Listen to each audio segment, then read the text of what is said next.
കാര്യം പറയടോ. എന്റെ പാമ്പ് എവിടെ? കരിമൂർക്കൻ. എനിക്ക് എന്റെ കരിമൂർക്കനെ കിട്ടണം.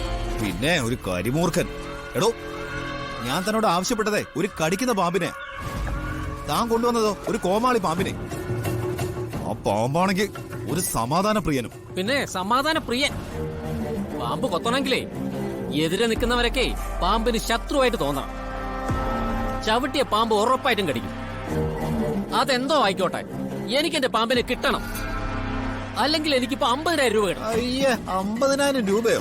അതെ, 50,000 രൂപ. എന്റെ പാമ്പിന് മാർക്കറ്റിൽ എത്ര രൂപ വിലയുണ്ടെന്ന് അറിയോ? അതും കരിമൂർക്കന്. ഞാൻ അട്ടകടിയും കൊണ്ട് കാട്ടിന്ന് പിടിച്ചോണ്ട് വന്നതാ. പാമ്പിന് നീ എവിടെ വേണമെങ്കിൽ കൊണ്ട് കളഞ്ഞു, പക്ഷെ കൊല്ലരുന്ന് മാത്രം. എനിക്ക് 50,000 രൂപ ഇപ്പൊ വേണം. എനിക്ക് തരാനൊന്നും പറ്റില്ല. തന്നില്ലെങ്കിൽ നിന്റെ ബെഡ്റൂമിലും നിന്റെ അമ്മയുടെ ബെഡ്റൂമിലും ഞാൻ 2 പാമ്പിനെ കൊണ്ടിടും. അതും ഇന്ന് രാത്രി. നീ ഇട്ടോ. ഞാൻ നീ തന്ന ക്രീമില്ലേ, അത് പാമ്പിന് നേരെ പ്രയോഗിക്കും. ക്രീമൊന്നും ഏൽക്കാത്ത ഒരു പാമ്പുണ്ട്, രാജവെമ്പാല. അതിനെ പിടിച്ചേ ഞാൻ നിന്റെ മുറിയിലിടും. എടോ, പാമ്പിനും ഉടുമ്പിനും ഒക്കെ ചോദിക്കാനൊക്കെ ആൾക്കാരുണ്ട്. മനുഷ്യരെ പോലെയല്ല. രൂപ 50,000 രൂപ തരുന്നോ അത് ഞാൻ രാജവെമ്പാലയായിട്ട് വരണോ?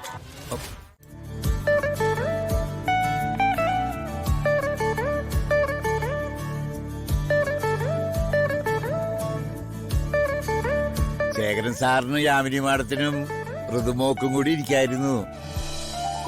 അതൊന്നും ശരിയാവില്ല വേണോട്ടെ. ഞങ്ങളിപ്പോ ഈ കൂട്ടത്തിൽ ഇരുന്നില്ലാന്ന് വെച്ച് ആകാശമൊന്നും ഇടിഞ്ഞു വിടാൻ പോകുന്നില്ലല്ലോ. അവൻ പറഞ്ഞു ന്യായോ?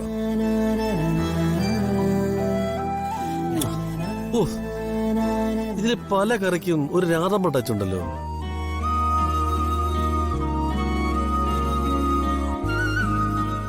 കൊള്ളാലോ രാധമ്മേ, രാധമ്മയുടെ മരുമകൻ. ഇതില് മിക്ക കറി ഉണ്ടാക്കിയത് രാധമ്മ തന്നെയാ. അതാ ഒരു പ്രത്യേക ടേസ്റ്റ്. എന്നുവെച്ച് എന്റെ അനിയത്തി യാമിനെ ഞാൻ വിലോർച്ചൊന്നും കാണുന്നില്ല. പ്രിയച്ചി എന്താ ഒന്നും മിണ്ടാതിരിക്കുന്ന? ഏയ്, ഒന്നുമില്ല. ആഹാരം കഴിക്കുമ്പോ വാചകം കൂടുതൽ വേണ്ടെന്ന് ഞാൻ കുട്ടിക്കാലത്ത് ഇവിടെ പഠിപ്പിച്ചിട്ടുണ്ട്. എന്തായാലും വളരെ സന്തോഷമുള്ളൊരു വിഷയം. ഇതെന്റെ അമ്മ രാധമ്മയുടെ വിഷയം.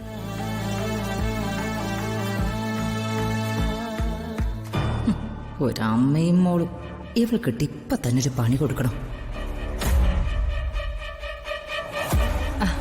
വിധികേ, നീ ആ സിസ്റ്ററെ കണ്ടോ?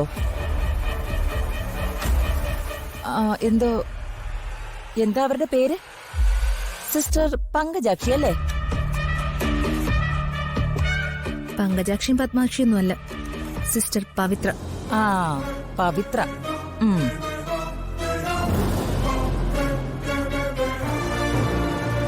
നല്ലൊരു വിഷയം. ഇത് അലങ്കോലാക്കാൻ ഈ വിഷം എന്തോ ഒരു ഒളിയമ്പം കൊണ്ടുവരുന്നുണ്ട്.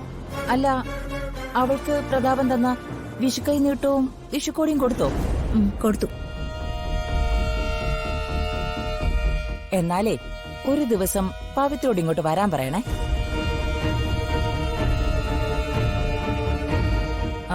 പിന്നെ വരുമ്പോഴേ പ്രതാപൻ കൊടുത്ത വിഷുക്കോടി എടുത്തോണ്ട് വരാൻ പറയണേ.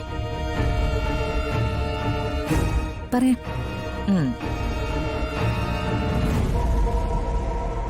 എന്നെപ്പോഴും തന്നെ ചേച്ചിക്കും ആ സിസ്റ്ററിന് വലിയ കാര്യമാണല്ലേ? അതെന്താ പ്രതാപ നീ അങ്ങനെ ചോദിച്ചേ? നിന്നെ അത്രയും കാര്യത്തോടെയും സ്നേഹത്തോടെയും പരിചരിച്ച ആ സ്ത്രീയെ ഞാൻ വളരെ ബഹുമാനത്തോടെയാ കാണുന്നേ. എനിക്ക് അവരെ ഒരു തരത്തിലും ഇഷ്ടപ്പെടാതിരിക്കാനാവില്ല.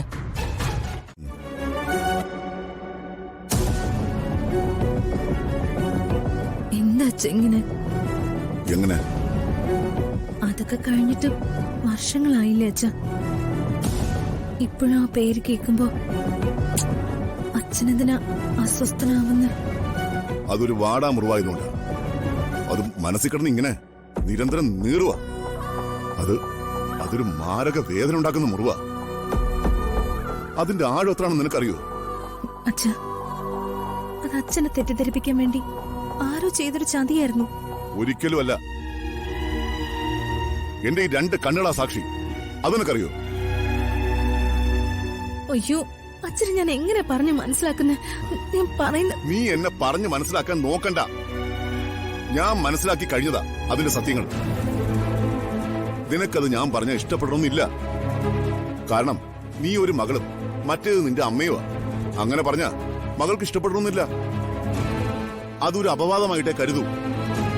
അച്ഛ അതൊരു അപവാദമാണ്. അല്ല, എന്നെ ആരും തിരുത്താൻ നോക്കണ്ട. ഞാൻ തിരുത്തി ചിന്തിക്കേയില്ല. നിനക്കറിയോ, ജീവന് തുല്യം സ്നേഹിച്ച ഒരാൾ നമ്മളോട് ചെയ്യാൻ പാടില്ലാത്ത ഒരു തെറ്റ് ചെയ്തു എന്ന് അറിയുന്ന നിമിഷം ശരിക്കും ശരിക്കും ശാപം പിടിച്ചൊരു നിമിഷം. അത് ഉണ്ടായിരുന്ന സ്നേഹം അത്ര ഇരട്ടി വെറുപ്പായി തോന്നും. സ്വയമേ പോലും വെറുപ്പ് തോന്നും. നമ്മുടെ സമനില ആകെ തെറ്റിപ്പോകുന്ന നിമിഷമാ. ആ അറപ്പും വെറുപ്പും വിദ്വേഷവും പെരുകി ജ്വലിക്കുന്ന കനലായി ഇങ്ങനെ എന്റെ മനസ്സിൽ കിടക്കുക. ആര് കെടുത്തിയാലും അത് കെടില്ല. ചതി സഹിക്കാനാവുന്നതാ. പക്ഷെ ഒരു മനുഷ്യനെ ഇതിനപ്പുറം അപമാനിക്കാനുണ്ടോ? എന്റെ വ്യക്തിത്വത്തെ പുരുഷത്വത്തെ അല്ലേ അവള് വെല്ലുവിളിച്ചത്?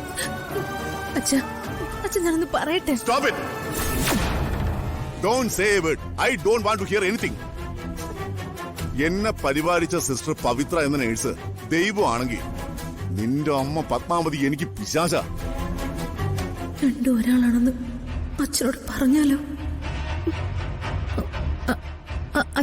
ഇറങ്ങിപ്പോയിക്കോ. എനിക്ക് കുറച്ചു നേരം തനിച്ചിരിക്കണം.